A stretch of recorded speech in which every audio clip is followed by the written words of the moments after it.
Hello and welcome to World News here on TVP World. My name is Anna Kalczyńska and here are the latest.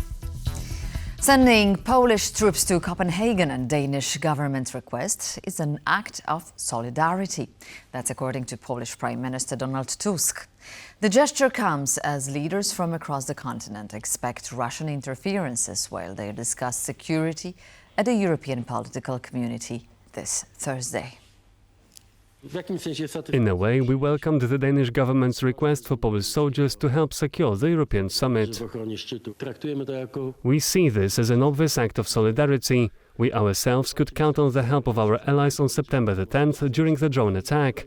So it's only natural that today we have already made the decision to send a contingent with the President's consent. Danish Minister of Resilience and Preparedness, Torsten Schack Pedersen, acknowledged in an interview with TVP World's Aron Dahmen that the rising number of drone incursions constitutes a very serious concern. As the investigation is ongoing, Denmark has not yet linked the incursions to Russia. It is showing that the situation is very seriously, and we need to, and I'm very glad that the European Union is definitely stepping up, and I'm glad that so many good allies are supporting Denmark right now. Of course, we have the European summit happening the next couple of days in Copenhagen. Of course, all focus is making sure that that can be arranged and be performed as planned, and therefore I'm very glad that many good allies are supporting us in making sure that that can be done in a safely manner. U.S. Secretary of Defense Pete Hegseth gave a speech at a Marine base in Virginia on Tuesday in which he slammed, quote, decades of decay in the U.S. military. He added that in order to preserve peace, Washington must be ready to wage war. To ensure peace, we must prepare for war. From this moment forward, the only mission of the newly restored Department of War is this: warfighting, preparing for war and preparing to win. For too long, we have simply not done that. The military has been forced by foolish and reckless politicians to focus on the wrong things. In many ways, this speech is about fixing decades of decay. Some of it obvious, some of it hidden. Or as the chairman has put it, we are clearing out the debris. Will Washington send its long-range missiles to Ukraine or not? U.S. Special Envoy to Ukraine, General Keith Kellogg, addressed speculation over whether President Donald Trump will authorize the delivery of American-made Tomahawk missiles to Kyiv.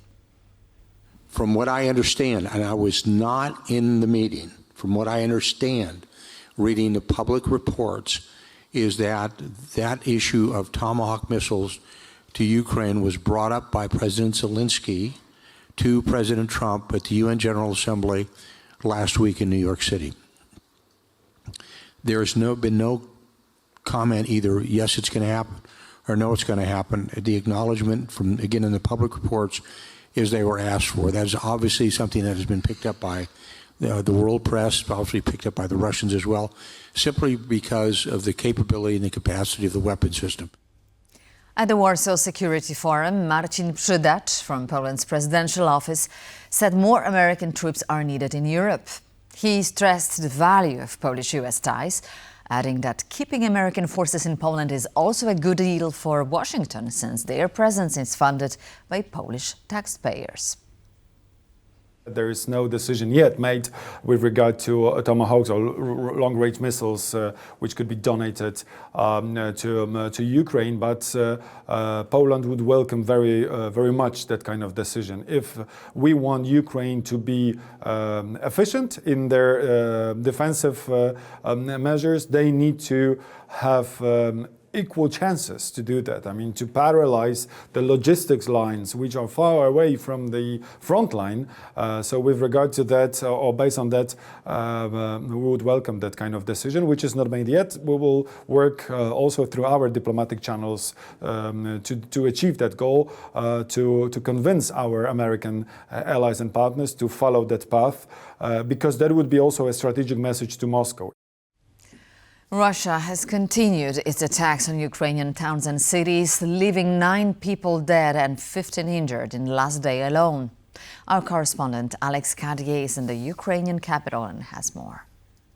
Well, 65 Shahed drones fired into Ukraine by the Russians in the last 24 hours. 46 of those were intercepted, but 19 reached their targets. In one of those attacks in the Sumy region, an entire family was killed. A 35-year-old man, a 26-year-old woman, and their 2 children, aged 6 and 4. We heard also in the Sumy region, one woman, 60-year-old, killed in a drone attack. We've seen those attacks in Donetsk region, in Kherson region, in Dnipropetrovsk region as well as in Chernihiv, north of here in Kyiv. Energy infrastructure targeted in these Russian strikes, meaning that more than 20,000 people were left without power. Now, of course, Ukraine is used to these attacks, used to repairing the energy infrastructure, but those lives lost can never be found again, can never be brought back. And that, of course, is now the daily tragedy here in Ukraine. We've seen large-scale attacks like in the last few days, nearly 500 drones and more than 50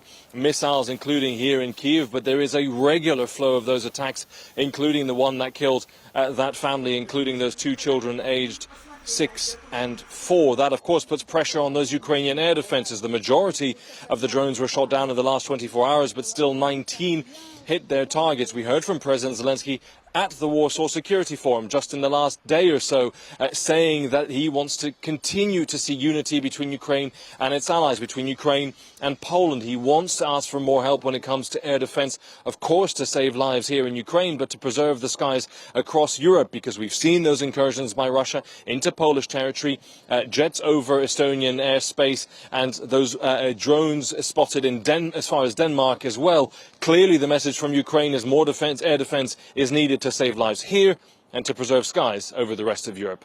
In Kyiv, I'm Alex Kadier for TVP World. In an interview with TVP World's Diana Skaya, former Belarusian political prisoner Serhiy Tikhanovsky said that up to 1,300 of his compatriots could soon be released from prison as part of a potential deal between Washington and Minsk. The full interview from the Warsaw Security Forum will be available soon on our website and social media channels. I welcome the actions of the U.S. government in securing the release of political prisoners. A major deal is now being prepared for the release of 1,300 political prisoners. This is very important because people have been in prison for many years under the harshest conditions. Recently, another Belarusian political prisoner died. So I can only welcome these actions, and I'm doing everything I can to make this deal happen as soon as possible and to ensure that nothing jeopardizes it. Of course, we believe that sanctions work. They are a tool that helps secure the release of our political prisoners. But we also understand that simply lifting sanctions won't lead to the outcome all Belarusians are hoping for. Repressions haven't stopped. They release 100 people and then 100, 150 or 200 new political prisoners appear in Belarus. But freeing those who are currently dying is task number 1. We cannot turn a blind eye to the violations of international law committed by the Lukashenko regime, said Pavel Latushka, head of the National Anti-Crisis Management Group and former Belarusian ambassador to Poland, referring to Lukashenko's involvement in criminal offenses against Ukrainian children who were forcibly deported from Ukrainian territory by Moscow.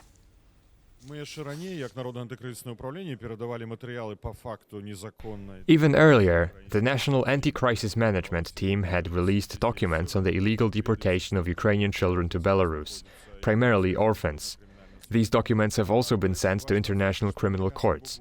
By the way, it is important to note that the American side specifically included this fact, this transfer of materials, in a document published by Washington several years ago.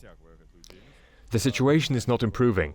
Lukashenko continues these efforts, violating international law. The second issue concerns migrants. Since 2021, the Lukashenko regime has been orchestrating what is an artificial migrant crisis. a matter that has appeared as well in the US State Department's report. These reports are based firmly on the principles of international law. We cannot turn a blind eye to the violations of international law committed by the Lukashenko regime. And that's all for now. Please stay tuned to TVP World for more news and commentaries. See you soon.